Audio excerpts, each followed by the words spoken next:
हरे कृष्णा। श्री वृंदावन धाम की जय।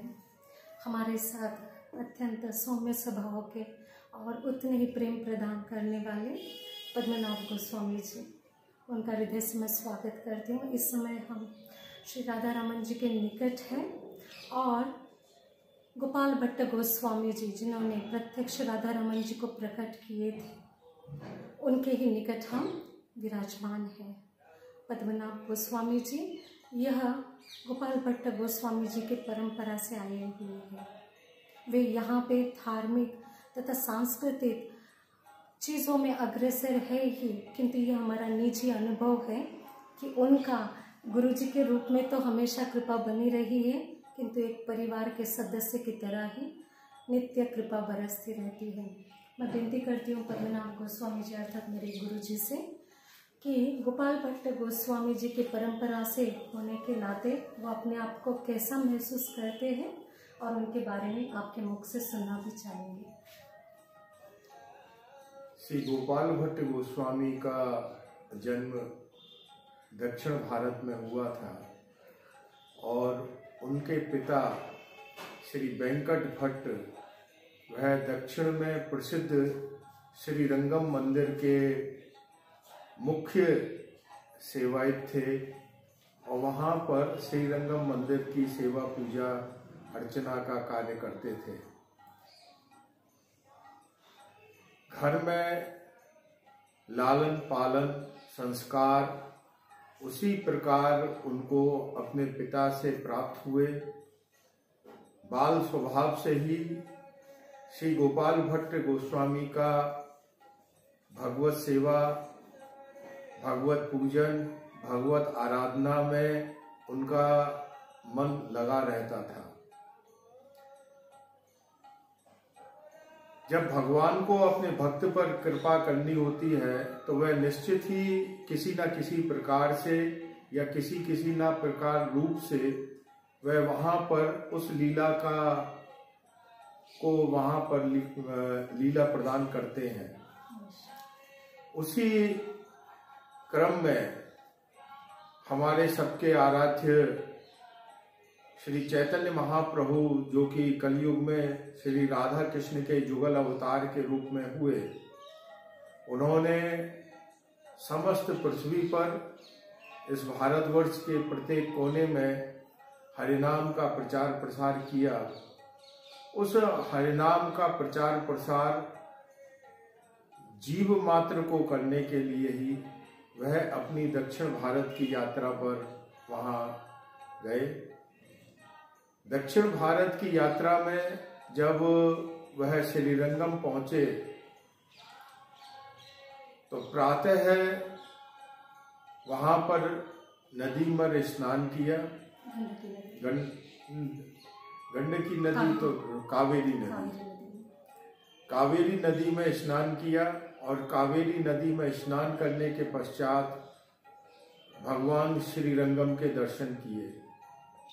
भगवान श्रीरंगम के दर्शन करने के पश्चात वह इतने मंत्रमुग्ध हो गए कि भावावस्था में आकर वह भगवान के आगे नाम संकीर्तन करने लगे और नृत्य करने लगे।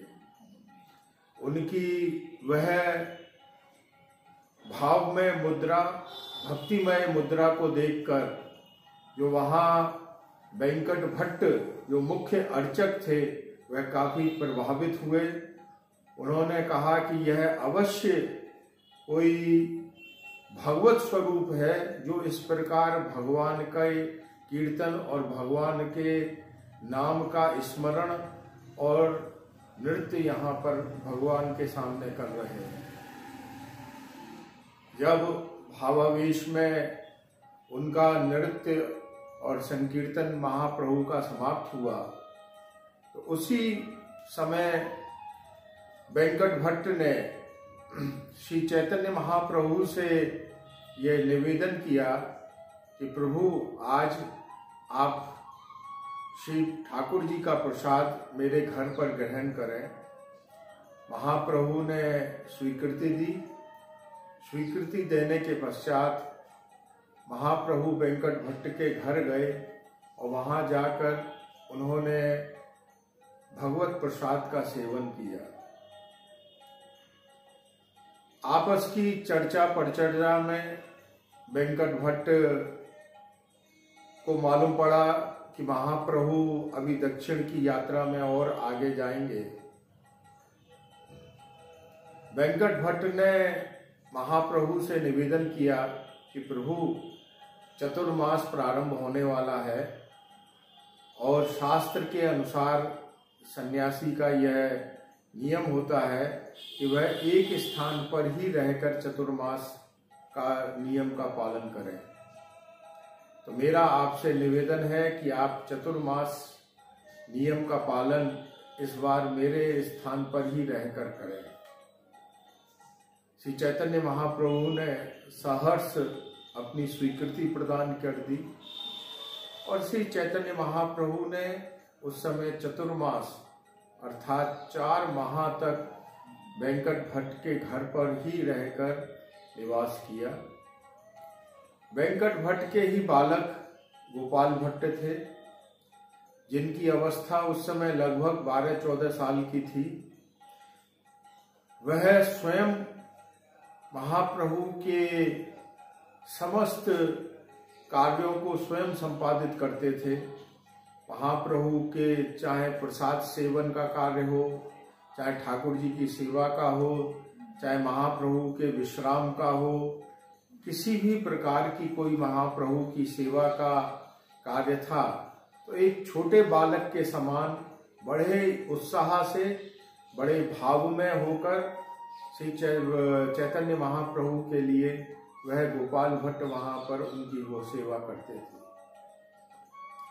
श्रीमन महाप्रभु का प्रत्येक दिन का नियम था कि प्रातः उठकर कावेरी नदी में स्नान करने के पश्चात श्रीरंगम जाकर ठाकुर जी के दर्शन करते थे और भगवत नाम का कीर्तन, हरिनाम कीर्तन आदि उनके जीवन की नित्य प्रति की वह दिनचर्या थी। भगवत चर्चा श्री वेंकट भट्ट के घर पर वह करते थे। वास्तव में श्रीरंगम में वेंकट भट्ट का घर जो मंदिर का पार्श्व का भाग है, पीछे का भाग, वहां पर स्थित है। कुछ वर्ष पूर्व मुझे वहां जाने का अवसर भी मिला। मैं स्वयं वहां पर वह स्थान देखकर भी आया जहां पर श्री चैतन्य महाप्रभु ने चतुर्मास रहकर अपना चतुर्मास नियम का पालन किया। उस वेंकट भट्ट परिवार के जो अन्य पारिवारिक जन हैं उनसे भी मुलाकात हुई और उनसे भी मिलना हुआ। तो श्री चैतन्य महाप्रभु गोपाल भट्ट गोस्वामी की सेवा से बहुत ही प्रसन्न हुए। उन्होंने जब चतुर्मास समाप्ति की ओर था तो गोपाल भट्ट को दीक्षा दी, उनको आशीर्वाद दिया और उनसे कहा कि जब तुम्हारे माता पिता अप्रकट हो जाए तब तुम वृंदावन जाकर, ब्रज में जाकर भगवत भजन, भगवत ग्रंथों का अध्ययन, भगवत दर्शन, इसमें अपना जीवन व्यतीत करना। चतुर्मास समाप्ति के पश्चात बहुत ही वेदना के साथ, भारी मन से, कष्ट के साथ श्री वेंकट भट्ट और गोपाल भट्ट ने श्री चैतन्य महाप्रभु को विदा दी।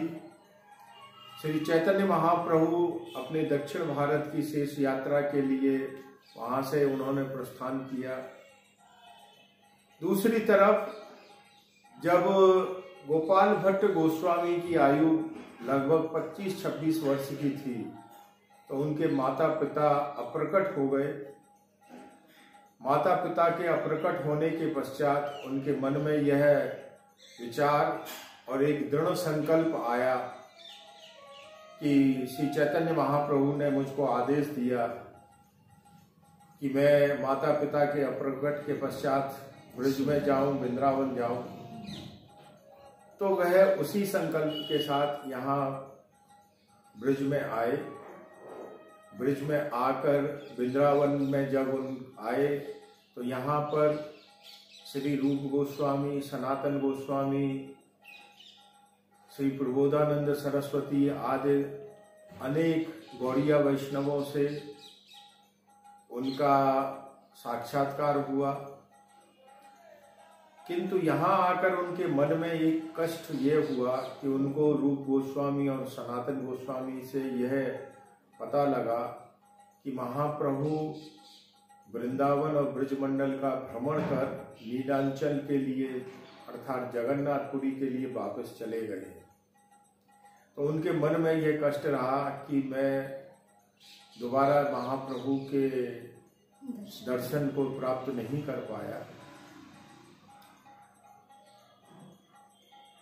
ब्रज में विभिन्न स्थानों पर उन्होंने श्री राधा कृष्ण की लीला स्थलियों के दर्शन किए। बरसाना में संकेत वन, राधा कुंड, श्याम कुंड पर उनकी भजन कुटी आज भी स्थित है। यहाँ पर कि अनेक वर्षों तक उन्होंने भगवत भजन किया, हरिनाम किया, ग्रंथों का अध्ययन किया, ग्रंथों का लेखन किया। पुनः वृंदावन आकर श्री राधा कृष्ण की पावन रास स्थली पर श्री केसी घाट के पास जमुना तट पर रहकर उन्होंने ग्रंथों का अध्ययन और ग्रंथों की रचना की। रूप गोस्वामी और सनातन गोस्वामी कुछ समय के पश्चात श्री जगन्नाथपुरी रथ यात्रा में जा रहे थे। श्री महाप्रभु से की आज्ञा से महाप्रभु के मिलन के लिए। तो गोपाल भट्ट गोस्वामी ने रूप गोस्वामी और सनातन गोस्वामी से पूछा कि अगर महाप्रभु मुझे आदेश दें तो मैं जगन्नाथपुरी आकर उनके पुनः दर्शन प्राप्त कर सकता हूँ। तो जब रूप गोस्वामी और सनातन गोस्वामी जगन्नाथपुरी गए, वहाँ महाप्रभु से उनकी भेंट हुई। तो महाप्रभु ने रूप गोस्वामी और सनातन गोस्वामी से पूछा कि गोपाल भट्ट वृंदावन आ गए? सनातन गोस्वामी ने उत्तर दिया कि हाँ, वह वृंदावन आ गए। रूप गोस्वामी और सनातन गोस्वामी से कहा कि गोपाल भट्ट का ध्यान रखना। उनके द्वारा जब यह प्रश्न किया गया कि गोपाल भट्ट यहाँ आकर आपके दर्शन करना चाहते हैं, तो महाप्रभु ने सिर्फ मुस्कुरा कर रह गए, कोई उत्तर उनके द्वारा नहीं दिया गया। किंतु रथ यात्रा के पश्चात जब रूप गोस्वामी और सनातन गोस्वामी जगन्नाथपुरी से वृंदावन वापस आ रहे थे, तो महाप्रभु ने अपना बैठने का आसन, जो लकड़ी का आसन होता है, वह आसन और अपना प्रसादी बहिर्वास कोपीन, निजी उनका जो वस्त्र था, वो जगन्नाथ जी की प्रसादी माला और प्रसाद उनको दिया कि यह गोपाल भट्ट को जाकर दे देना। तो जब रूप गोस्वामी और सनातन गोस्वामी वृंदावन आए, उनके द्वारा महाप्रभु का प्रदत्त वह आसन, पट्टा, उनका वस्त्र, जगन्नाथ जी का प्रसाद और माला प्राप्त हुआ। गोपाल भट्ट गोस्वामी ने अपने आप को बड़ा धन्य समझा और उन्होंने वह मस्तक पर उनका वस्त्र और आसन धारण कर लिया। आज भी श्री महाप्रभु का वह प्रसादी वस्त्र और वह आसन श्री राधा रमण मंदिर में, गर्भ मंदिर में प्रतिदिन पूजित होता है और उसकी सेवा होती है। और वर्ष में 6 दिन भक्तजनों को उसका दर्शन प्राप्त होता है। पहला जो गौर पूर्णिमा है उस दिन, उसके बाद श्री राधा रमन जी का प्राकट्य उस दिन, नृसिंह चतुर्दशी के दूसरे दिन। हाँ, नृसिंह चतुर्दशी के दूसरे दिन, वैशाख पूर्णिमा को। और 2 दिन श्री गोपाल भट्ट गोस्वामी के तिरोभाव तिथि पर, जो कि श्रावण कृष्णा पंचमी को पड़ती है, और 2 दिन श्री कृष्ण जन्माष्टमी और उसके दूसरे दिन जो नंदोत्सव होता है। तो वर्ष में 6 दिन वह महाप्रभु के प्रसादी वस्त्र और आसन के सब भक्तजनों को दर्शन प्राप्त होते हैं। गोपाल भट्ट गोस्वामी के द्वारा यहाँ भगवत चिंतन, भगवत आराधना, भगवत भजन चलता रहा। कुछ समय के पश्चात यह समाचार ब्रजमंडल में आया कि महाप्रभु श्री जगन्नाथ जी में लीन हो गए हैं। श्री महाप्रभु इस लोक को छोड़कर अब जगन्नाथ जी में लीन हो गए हैं। यह बड़ा दुख भरा समाचार गौड़िया वैष्णव के लिए, गौड़िया संतों के लिए, और यहाँ पर जो भी विद्वान उस समय गोस्वामी थे उनके लिए था। श्री गोपाल भट्ट गोस्वामी को भी मन में बड़ी विरह वेदना हुई कि अब महाप्रभु का सानिध्य उनको प्राप्त नहीं हो पाएगा। हा गौर, हा गौर, हा गौर कह कहकर वह महाप्रभु को स्मरण करते थे। मन में कष्ट था, रुदन था, दुख था, और एक विरह वेदना थी कि महाप्रभु का दर्शन इस जीवन में प्राप्त नहीं हो पाएगा। इसी कारणों से वह अपना जीवन भगवान की भक्ति में, महाप्रभु के स्मरण में व्यतीत कर रहे थे। एक दिन महाप्रभु ने स्वप्न में उनको आदेश दिया कि मैं अपने भक्तों से दूर नहीं हूँ, मैं सदा अपने भक्तों के साथ हूँ। गोपाल भट्ट, मैं भी तुम्हारे साथ हूँ, तुम मुझको अपने से अलग मत समझो। तुमको अगर मुझे प्राप्त करना है तो तुम तीर्थाटन करो, अर्थात तीर्थ यात्रा पर जाओ। तो महाप्रभु का वह स्वप्न आदेश प्राप्त करने के पश्चात श्री गोपाल भट्ट गोस्वामी तीर्थ यात्रा पर गए। बद्रीनाथ, हरिद्वार, ऋषिकेश, केदारनाथ आदि अनेक तीर्थों का भ्रमण करते करते अंत में वह नेपाल पहुंचे। नेपाल में गंडकी नदी के तट पर वह पहुंचे। गंडकी नदी में उन्होंने स्नान किया। गंडकी नदी में स्नान करने के पश्चात उन्होंने अपना जो जल पात्र जो है कमंडलू, उसको जब उसमें जल भरा तो जल के प्रवाह में कुछ शालिग्राम की शिलाएं उसमें आ गई। तो वह शालिग्राम की शिलाएं जब उसमें आ गई तो उन्होंने कहा कि प्रभु अब मैं क्या करूं और मैं कहाँ इन शालिग्राम शिलाओं को लेकर जाऊंगा। तो उन्होंने पुनः जल में वह शालिग्राम शिलाएं रख दी। पुनः जब जल भरा तो पुनः कुछ शालिग्राम शिलाएं उनके उस जल पात्र में आ गई। पुनः उन्होंने जल में प्रवाहित कर दी। तीसरी बार जब फिर उन्होंने कमंडलू में जल लिया तो फिर 12 शालिग्राम शिलाएं उनके उस जल पात्र में आ गई। तो उन्होंने कहा कि यह अवश्य प्रभु का कुछ निर्देश है, प्रभु की लीला है, मुझे ये शालिग्राम शिलाएं लेकर वापस वृंदावन में जाना है। विश्व में अगर कहीं भी शालिग्राम शिला प्राप्त होती है तो वह नेपाल स्थित गंडकी नदी है। उस गंडकी नदी में ही शालिग्राम शिला की प्राप्ति होती है। शास्त्र के अनुसार नारायण स्वयं और शालिग्राम शिला, इनमें कोई भी भेद नहीं है, यह एक ही रूप है। इसलिए शालिग्राम शिला को साक्षात नारायण का स्वरूप माना गया है। प्राण प्रतिष्ठा की आवश्यकता उसमें कोई प्राण प्रतिष्ठा की आवश्यकता नहीं है।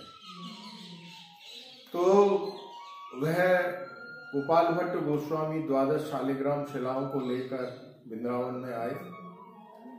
वृंदावन में यहीं पर जमुना के तट पर जो राधा कृष्ण की रास स्थली है, एक कुटिया में वह 12 शालिग्राम शिलाओं का नित्य पूजन करते थे, उनकी सेवा करते थे। हरिनाम कीर्तन, भजन, भगवत चर्चा, ग्रंथ लेखन आदि उनके जीवन का नित्य कर्म था। एक दिन एक भक्त आया, वृंदावन के विभिन्न मंदिरों में उनके द्वारा दर्शन किए, वहां ठाकुर जी की उनके पोशाक वगैरह थी। वह गोपाल भट्ट गोस्वामी के पास भी आए और गोपाल भट्ट गोस्वामी को भी कुछ ठाकुर जी के पोशाक और श्रृंगार का आभूषण वगैरह सामान दिया। तो गोपाल भट्ट गोस्वामी बोले कि मैं तो शालिग्राम शिला की पूजा करता हूँ और मैं इनका कैसे श्रृंगार करूँगा, कैसे इनका को आभूषण धारण कराऊंगा, कैसे इनको पोशाक धारण कराऊंगा, ये तो संभव नहीं हो पाएगा। तो उन्होंने उस भक्त से प्रार्थना की कि अच्छा है कि आप किसी अन्य ठाकुर जी के लिए यह श्रृंगार और पोशाक आप दे दें। इसी तरफ गोपाल भट्ट गोस्वामी के मन में एक बड़ी जबरदस्त विरह वेदना आई कि प्रभु, यह शालिग्राम शिला जो कि साक्षात नारायण का स्वरूप है, विष्णु का स्वरूप है, मैं आपकी सेवा कर रहा हूँ, तो मैं आपके साकार रूप के दर्शन करना चाहता हूँ, मैं आपके साकार रूप की सेवा करना चाहता हूँ, जिससे कि मैं आपको श्रृंगार भी करा सकूं, आपको पोशाक भी धारण करा सकूं, मैं उस आपके स्वरूप के ही दर्शन करना चाहता हूं। वह दिन नृसिंह चतुर्दशी का दिन था। उन्होंने श्रीमद् भागवत में से जो प्रहलाद स्तुति है भगवान नृसिंह के लिए, उस प्रहलाद स्तुति का पाठ किया और उनके मन में ये भाव आया कि प्रभु, जब भक्त प्रहलाद की रक्षा के लिए और हिरण्यकश्यप ने जब भक्त प्रहलाद से पूछा कि तुम्हारे भगवान कहाँ हैं, तो प्रहलाद से कहा कि इस खम्भ में है, तो भक्त प्रहलाद ने कहा हाँ इस खम्भ में है। उस खम्भ को जो है हिरण्यकश्यप ने जब तोड़ा तो उसमें से भगवान नृसिंह प्रकट हुए। तो जब भक्त प्रहलाद की रक्षा के लिए, भक्त प्रहलाद के विश्वास के लिए, अपने भक्त के विश्वास की रक्षा के लिए आप खम्भ में से प्रकट हो सकते हैं, तो ये तो साक्षात शालिग्राम शिला है और मैं साक्षात शालिग्राम शिला जो कि नारायण स्वरूप है उसका पूजन कर रहा हूं, तो आप उसमें से क्यों नहीं प्रकट हो सकते। यह वेदना उनके मन में आई। उसी वेदना के साथ प्रहलाद स्तुति का पाठ करते हुए, हरिनाम संकीर्तन करते हुए वह इतने लीन हो गए भगवत कृपा के से कि उनको अपनी निज की सुध-बुध सब समाप्त हो गई और वह रुदन करते हुए, रोते हुए, भगवान का स्मरण करते हुए वह अर्ध चेतन अवस्था में चले गए, अर्थात मूर्छित हो गए। और मूर्छित होने के पश्चात जब दूसरे दिन सुबह वह उठे तो उन्होंने देखा कि दामोदर शालिग्राम शिला में से यह श्री राधा रमन जी का प्राकट्य हुआ। राधा रमन की जय। श्री राधा रमन लाल की जय। तब उन्होंने उस समय यहाँ रूप गोस्वामी, सनातन गोस्वामी, लोकनाथ गोस्वामी आदि बड़े बड़े गोस्वामी लोग थे, सबके पास यह समाचार भेजा। सब गोस्वामी गण, वैष्णव गण सब यहाँ पर एकत्रित हुए और उस समय पंचामृत और विभिन्न औषधियों को एकत्रित कर ठाकुर जी का अभिषेक कराया गया।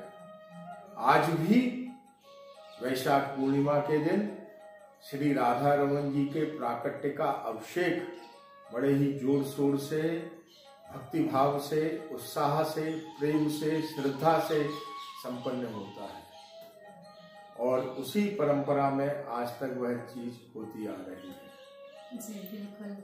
और हम सब के लिए ये सौभाग्य का विषय है कि जिनके आप दर्शन कर रहे हो, ये ना केवल ब्रजवासी है, इनके जो परदादा थे विश्वम्बर गोस्वामी जी, नहीं, सार्वभौम मधुसूदन, सार्वभौम मधुसूदन जी, यह भक्ति विनोद ठाकुर, भक्ति सिद्धांत ठाकुर इनके समय से ही सेवा में रत रहे हैं।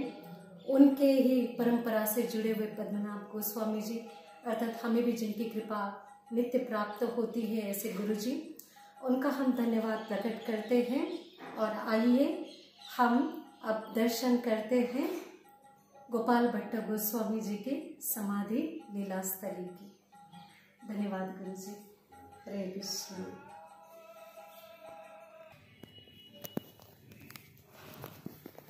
गोपाल भट्ट गोस्वामी जी की समाधि लीला स्थली, हमारा परम सौभाग्य कि हमें इतने निकटता से दर्शन हो रहा है।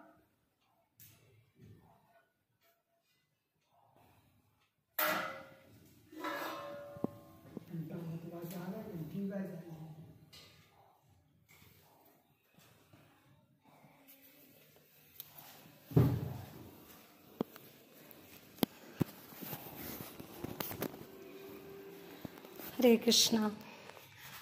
आइए हम सभी वृंदावन धाम में महान आचार्यों के श्री चरणों में प्रार्थना करते हैं, क्योंकि गोपाल भट्ट गोस्वामी अपने पूर्व लीला में मणि मंजरी के रूप में ठाकुर जी की सेवा में रत भी थे। आचार्यों के चरणों में आविर्भाव तिरुभाव के दिन प्रार्थना करने से उनकी कृपा कई गुना प्राप्त होती है। श्री गोपाल भट्ट गोस्वामी पाद की जय, श्री राधा रमन लाल की जय, श्री वृंदावन धाम की जय।